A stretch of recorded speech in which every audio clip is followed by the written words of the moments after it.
क्योंकि हम टेंशन लेते ही नहीं। मैं तो सरदारों के खानदान से हूं, हम अपने दिमाग में टेंशन रखते ही नहीं। और आप तो देख लो, इतिहास गवाह है, हम तो 10 साल तक देश की गद्दी पर चुपचाप बैठे रहे, हमने टेंशन नहीं ली। सारे देश ने टेंशन ली, हम बोले, लेकिन हमने अपन टेंशन लेते ही नहीं। अच्छा, एक दिन पति आए, बोले सीता मैया को देख। जिन दिन रामलीला की बात थी, मैंने कहा क्या देखूं? बोले सीता मैया बहुत अच्छी पत्नी थी। मैं कहा मैं भी बहुत अच्छी पत्नी हूं। बोले नहीं, सीता मैया बहुत अच्छी पत्नी थी। मैंने कहा क्यों? बोले वो राम जी के साथ 14 बरस के लिए वनवास गई थी। तो मैं तो कवित्री हूं, मैंने 2 पंक्तियों में जवाब दे दिया उन्हें। मैंने कहा सुनो सरदार जी, सुनो सरदार जी, सीता मैया के वनवास जाने में बहुत बड़ी सीख है। घर में 3-3 सास बैठी हो तो जंगल ही ठीक है। और टेंशन की बात कर रहे हैं रसिक जी, टेंशन तो अजीब अजीब तरह की है, लोग ले लेते हैं टेंशन। और आजकल मैंने देखा है लोगों को खुद की टेंशन नहीं है, दूसरे क्या कर रहे हैं उससे टेंशन ले लेते हैं। अभी हमको बेंगलोर जाना था, रसिक जी, अनिल जी सब मेरे साथ थे। हम लोग बेंगलोर जा रहे थे, फ्लाइट से पहले बुला लेते हैं एयरपोर्ट पर। हम गए, वहां पर आगे की सीट पर 2 बच्चे बैठे हुए थे। एक ने दूसरे से पूछा तेरा नाम क्या है? उसने कहा जसप्रीत। तेरा नाम क्या है? दूसरे ने कहा ब्रह्मज्योत। दोनों ने हाथ मिलाया। बोला कहाँ रहते हो? बोला साउथ एक्स में। बोला वेरी गुड, मैं भी साउथ एक्स में रहता हूँ। कौन सा, पार्ट 1 या पार्ट 2? बोला पार्ट 2। बोला वेरी गुड, हाथ मिला। मैं भी पार्ट 2 में रहता हूँ। मकान नंबर? पहला बोला मकान नंबर 3/3 फर्स्ट फ्लोर। दूसरे ने कहा हाथ मिला, मैं भी 3/3 में रहता हूँ, फर्स्ट फ्लोर में रहता हूँ। दोनों ने जप्फी पाली एक दूसरे को, वेरी गुड वेरी गुड, हम दोनों एक ही मकान में आसपास रहते हैं। तो लोगों को टेंशन हो गई। लोग बोले कि कैसे बालक हो तुम, दिल्ली में साउथ एक्स में पार्ट 2 में 3/3 में फर्स्ट फ्लोर पे रहते हो, एक दूसरे को जानते नहीं।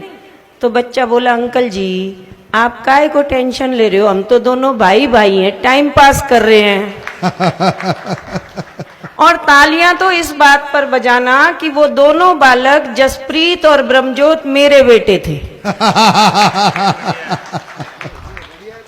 अच्छा, अजीब टेंशन है। अभी एक जगह हम गए, कार्यक्रम था शाम का, तो वहां देखा एक महिला आई और एक सांड को रोटी खिला रही थी।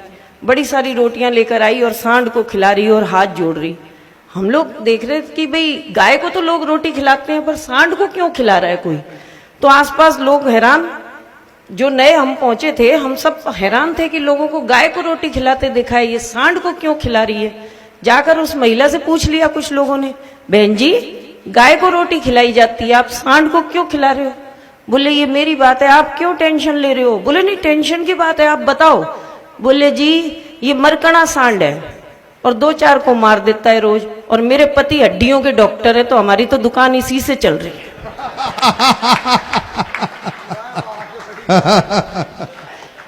अच्छा देखो, अभी पीछे तलाक की बात चल रही थी, 3 तलाक का कितना मुद्दा उठा।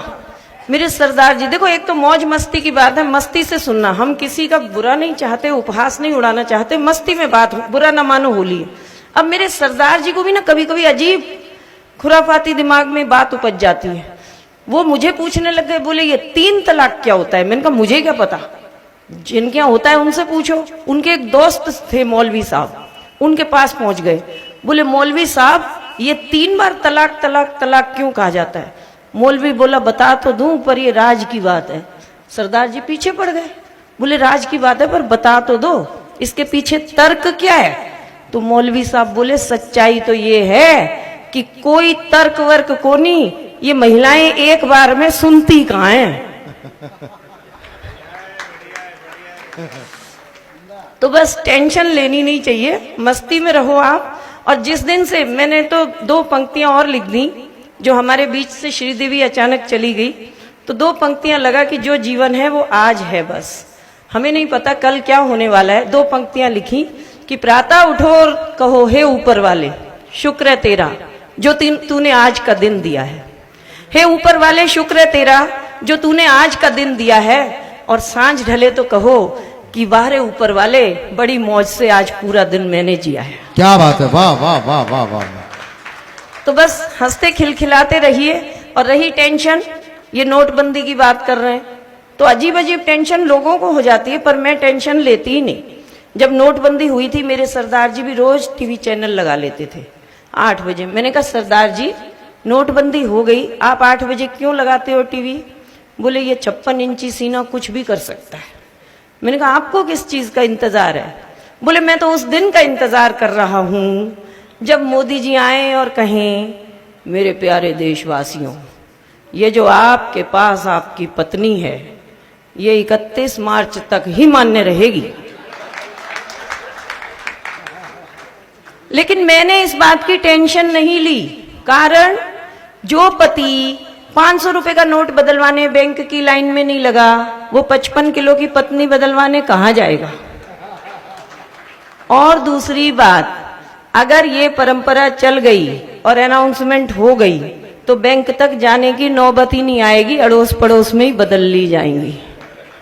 तो इसलिए मस्ती में रहिए। मैंने हंसना क्यों चुना था, 4 पंक्तियां आपको सौंपती हूं कि किसी को चाह लो तो चाहत हो जाती है, किसी को चाह लो तो चाहत हो जाती है, अपना बना लो तो आदत हो जाती है। मैंने जान लिया दिल में रहता है खुदा, लोगों को हंसा लो इबादत हो जाती है।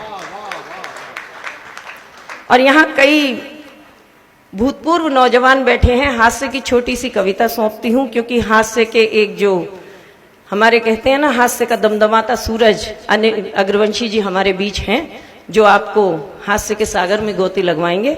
एक छोटी सी कविता सुनाकर अपना स्थान लेती हूं कि एक 60 बरस, हमारे हिंदुस्तान में क्या होता है कि जैसे ही रिटायर हो गए तो सोचते हैं चलो वैष्णो देवी की यात्रा कर रहे हैं। तो एक 60 बरस के पति पत्नी वैष्णो देवी जा रहे थे। एक 60 बरस के पति पत्नी वैष्णो देवी जा रहे थे। रास्ता बहुत कठिन था, जय माता दी गा रहे थे। राह में ही माता रानी उनसे प्रसन्न हो गईं और उन दोनों के समक्ष प्रकट हो गईं। दोनों को खुशी हुई जबरदस्त। माता रानी को दोनों ने किया साष्टांग प्रणाम। माता रानी ने कहा तुम दोनों मांगो एक एक वरदान। माता रानी ने कहा तुम दोनों मांगो एक एक वरदान। तो दोनों को खुशी हुई जबरदस्त, लेकिन पति ने पहले पत्नी आगे कर दी और कहा लेडीज फर्स्ट। अब देखिए जो 60 बरस की पत्नी है, हिंदुस्तानी पत्नी, उसका विचार देखिए। पत्नी ने अपनी आंखें भिगोली, हाथ जोड़कर बोली हे माँ, तेरी कृपा से सारी खुशियां पा चुकी हूं, सारी जिम्मेदारियां निपटा चुकी हूं।